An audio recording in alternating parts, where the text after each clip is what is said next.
And Ay, Pageant cute ba yung girls ko?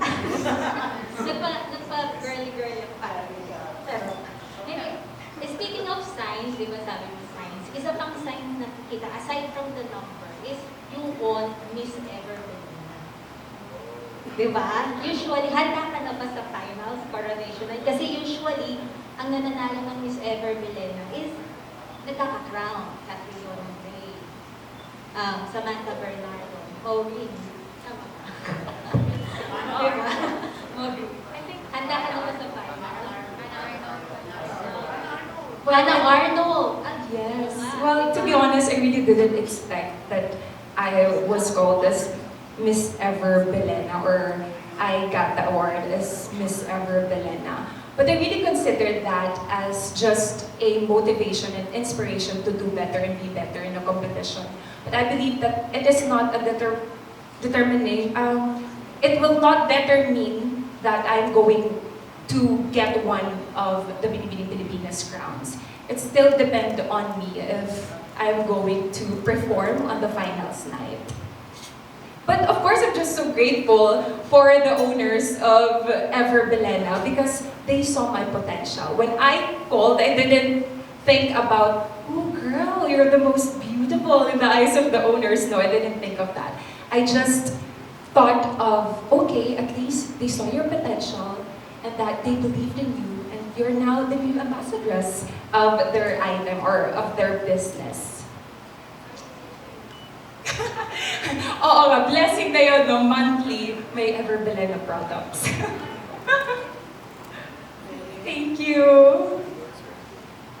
Hi Chelsea, I'm Jonathan Capuchin from Sashes and Scripts, and I want to ask kasi I mentioned earlier that you're a pageant veteran, and with being a pageant veteran, there is actually a downside to it. A lot of people are expecting that pageant veterans are a bit too much square, a bit too aral or too trained and robotic. So how would you, how would you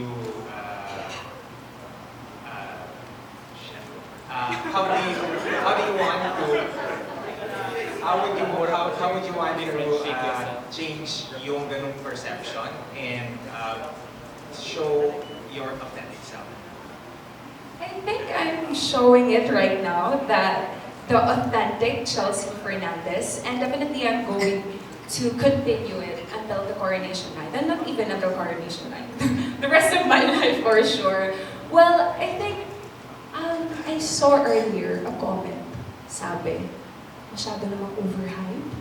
Sabi ganun. So I was actually hurt because of that comment, but I just didn't mind it because that is not actually true.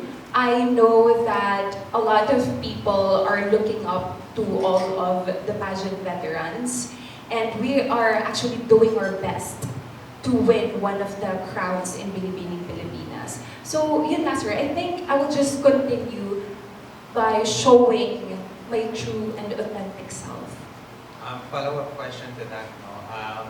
This year, the batch of the newbies, the pageant veterans, and the returnees, the repeaters, are on equal footing.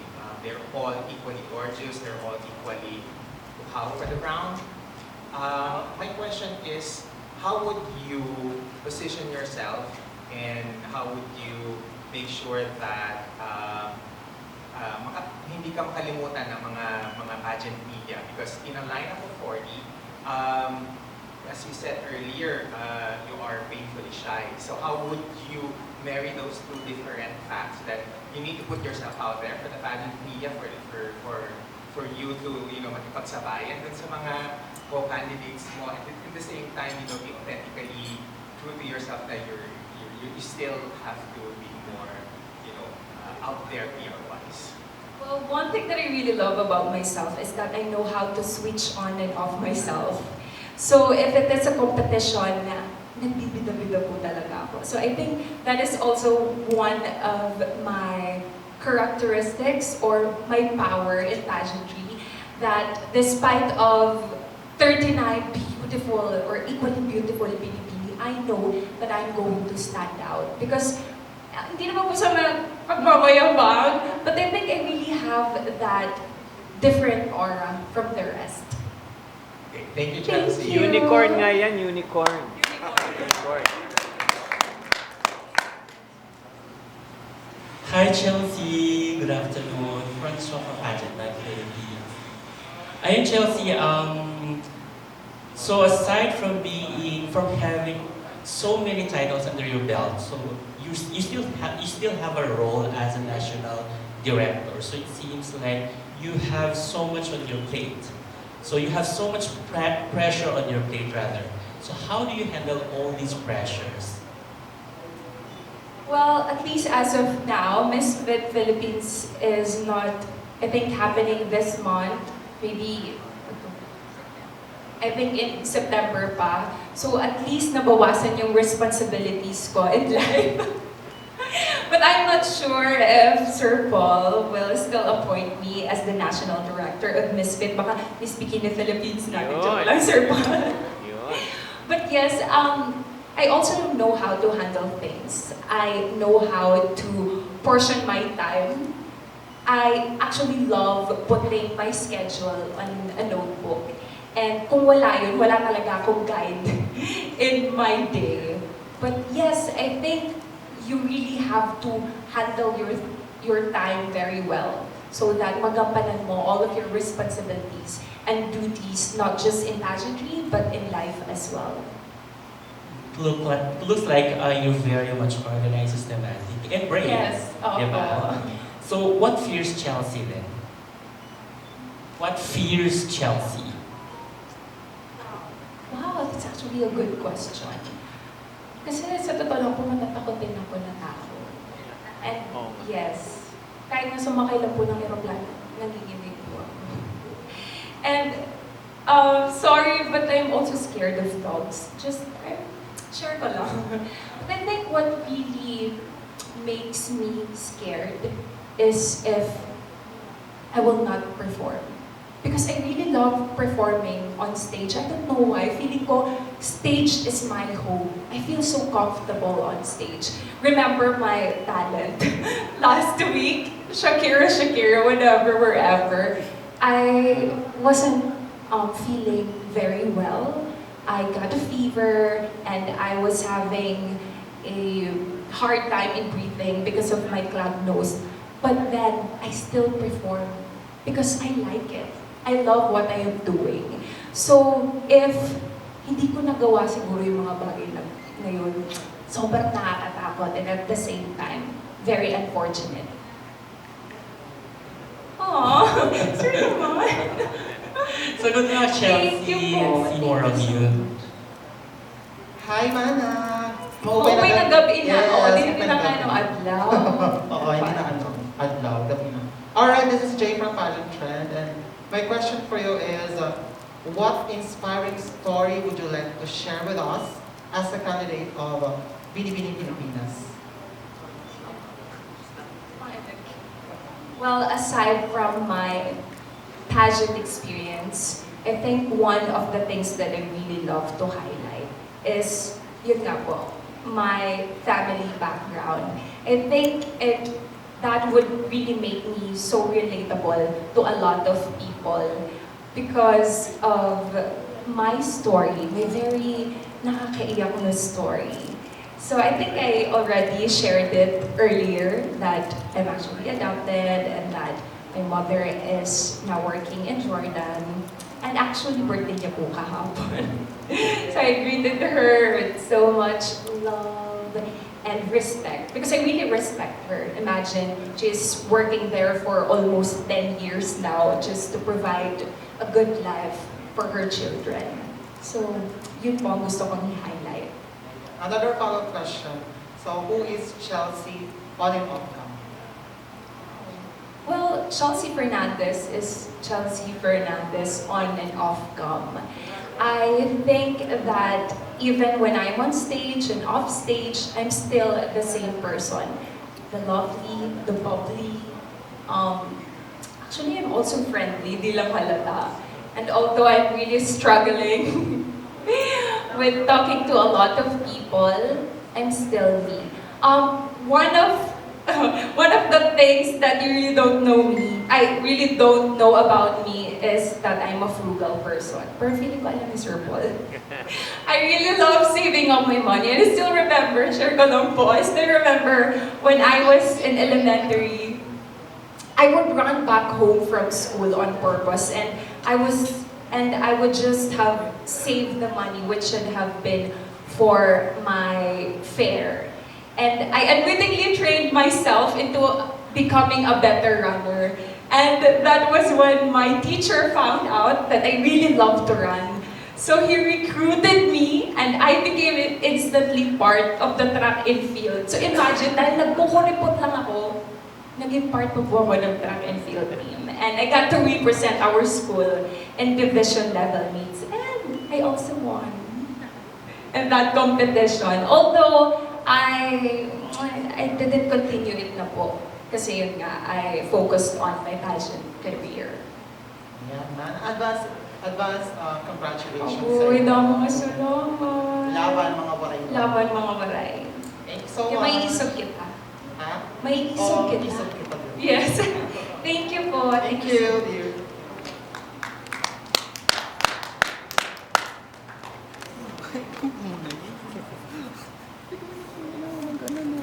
Hey, Chelsea.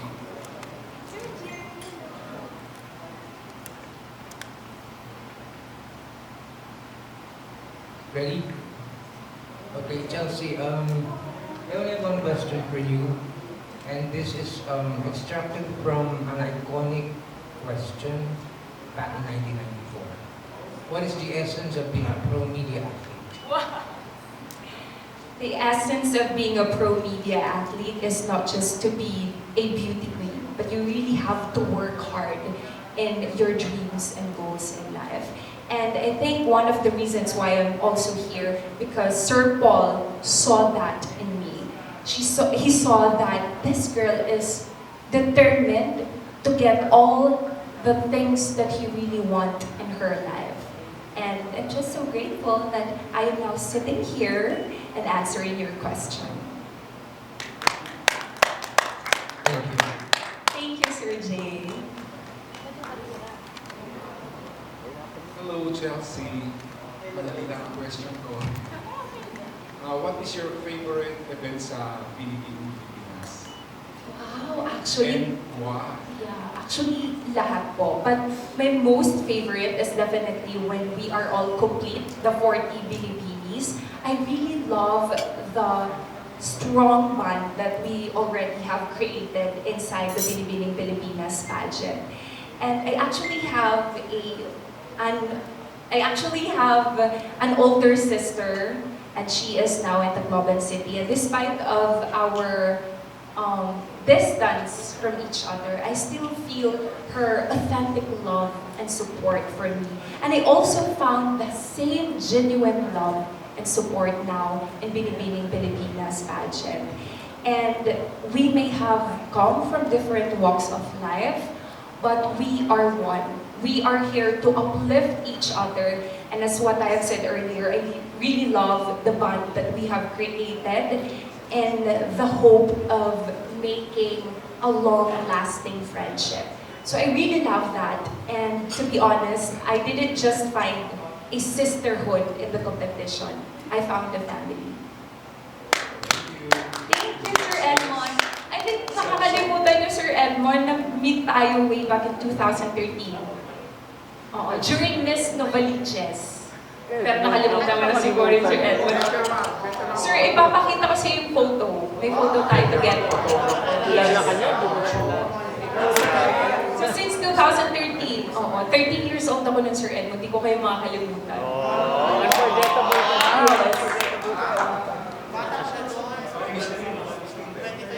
Ako parang Miss Teen and Miss Novaliches. Yes. Papakita ko, sir. Inabot na Matutuwa tayo ko. alas 5 no?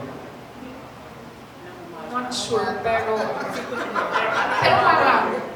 Yes, I remember. Inabot tayo alas 5 mo. Marcels, ako namin ang pageant. Wala kang nakakaabot doon. Ay, ako siguro yung 2013. Ilang years. 19 Chelsea, advance congratulations. My question for you is, can you give us maybe 2 or 3 beauty queen that you would want to emulate, and what public characteristics that are best and you would want to, that you identify with pala? Ano yung mga characteristic na meron din sila na you would want to emulate and identify with?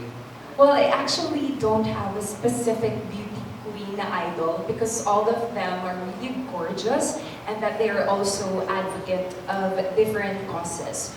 So if I were to choose 3 or 2 to 3 beauty queens, for sure, I would choose Miss Lara Kigaman, Miss Melanie Marquez, and well, Miss International winners. Yes, Miss Bea Rose Santiago or Miss Kylie Versosa. Yes, Miss Stella Araneta. Number 1.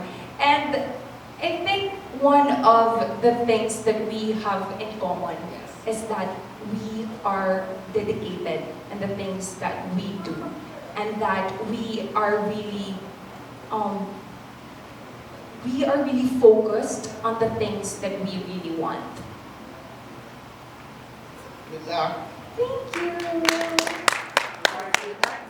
Marvin. Hi, Mana. Wow.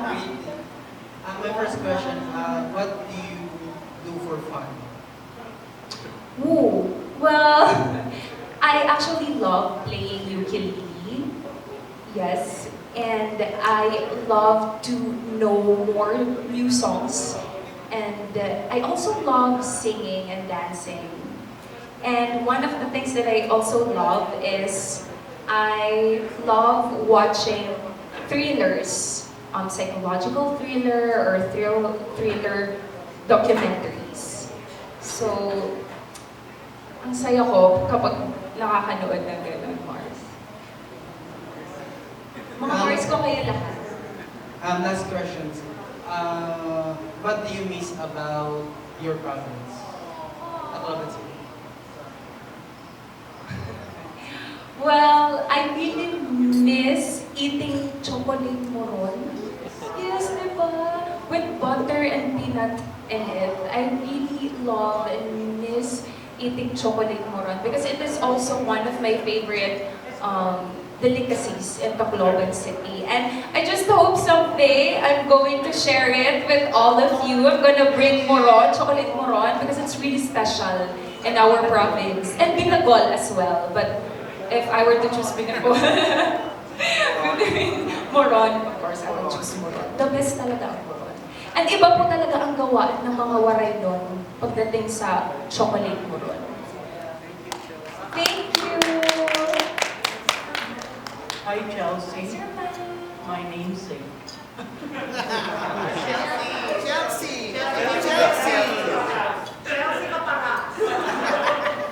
Just like you, I'm a frugal person. Yes, I do save the coins I receive them. After 6 months, I deposit it in the bank. Wow!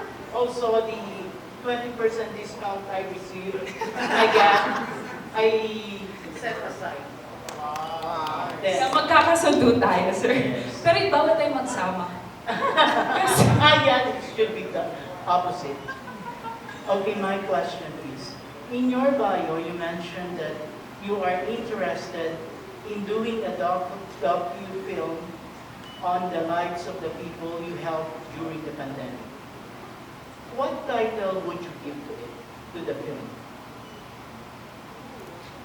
Well, if I were to give a title on my future documentation, definitely I would, well, it's actually a hard question.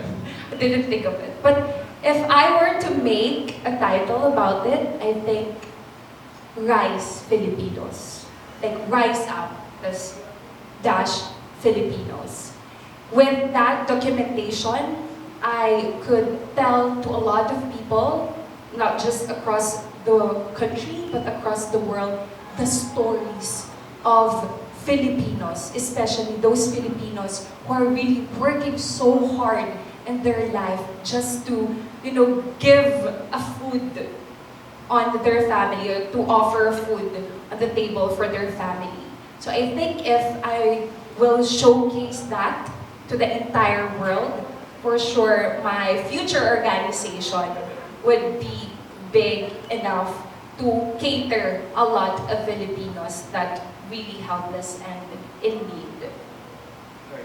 Second Pwede, question. pwede. What if your role model, Cara David, will do a docu-film on your personal life? What title will you give to it? Oh, astig yun. I think I would choose Because I'm Chelsea. Fearless Chelsea.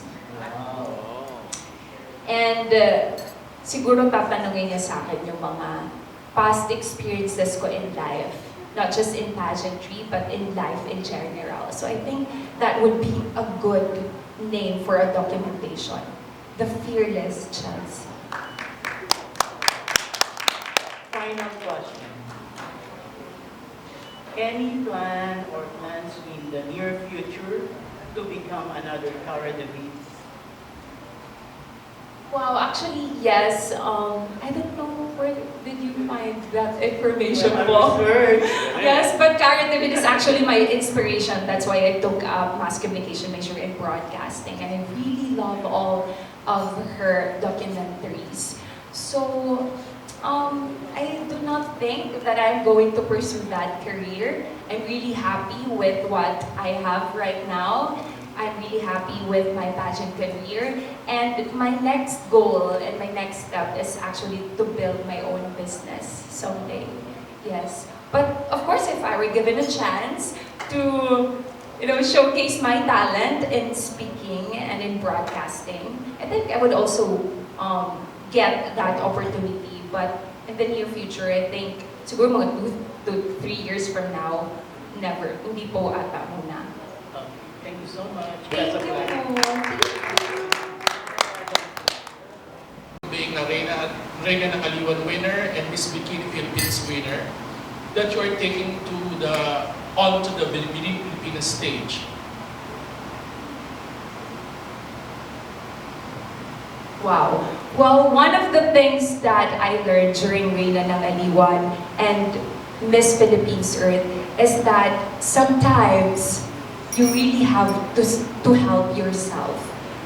Because to be honest, and in reality or in life, sometimes a lot of people will doubt you and will not believe in you. So you really have to believe in yourself first. And that was the thing that I did when I joined Reyna ng Aliwan and in Miss Philippines Earth. Oh, thank you. And my second question is connected to that. As a Reyna ng Aliwan, you are showing culture and traditions of Filipinos. And then as Miss Bikini Philippines, of course, it's the totality of your physical fitness and personality. And as a Miss Philippines Earth winner, also you have shown us your love for the environment and your advocacy as a person. But as a pageant veteran or a former title holders of these pageants, ordinary people would look at you as a perfect candidate, a perfect individual, a perfect beauty queen. But I asked this question to a former Miss Universe candidate who eventually won. People think you are perfect, but nobody's perfect. What is that one imperfection that Chelsea Fernandez has?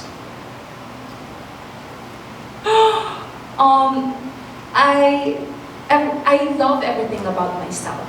But one thing that I am not really fond of is sometimes I'm tamad.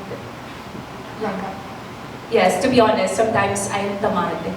Maybe because I am unmotivated and sometimes I am discouraged.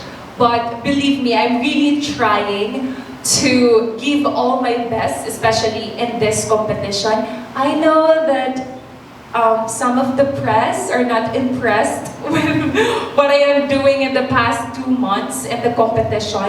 But still, I am really trying na ma-adjust and ma-correct pa yung wrong things that I did in the past. Hopefully, it will also give you a good luck, just like the unicorn. That question I asked turns out to All of you for gracing our event this evening. I know all of you has your own schedule, but still you chose to be here today. So I'm very grateful and beyond thankful for that. And of course, to Promedia, Sir Paul and Ma'am Ronaldo, you really approved my request because I really requested for this press conference. I really requested for this because I want to show to all of you that hindi po ako tamad lang. I'm really working so hard to get what I desire, to get what my heart wants, and we all know that. And that is the Miss International Philippines. And I hope that you will continue to support me in this journey. Maraming salamat po.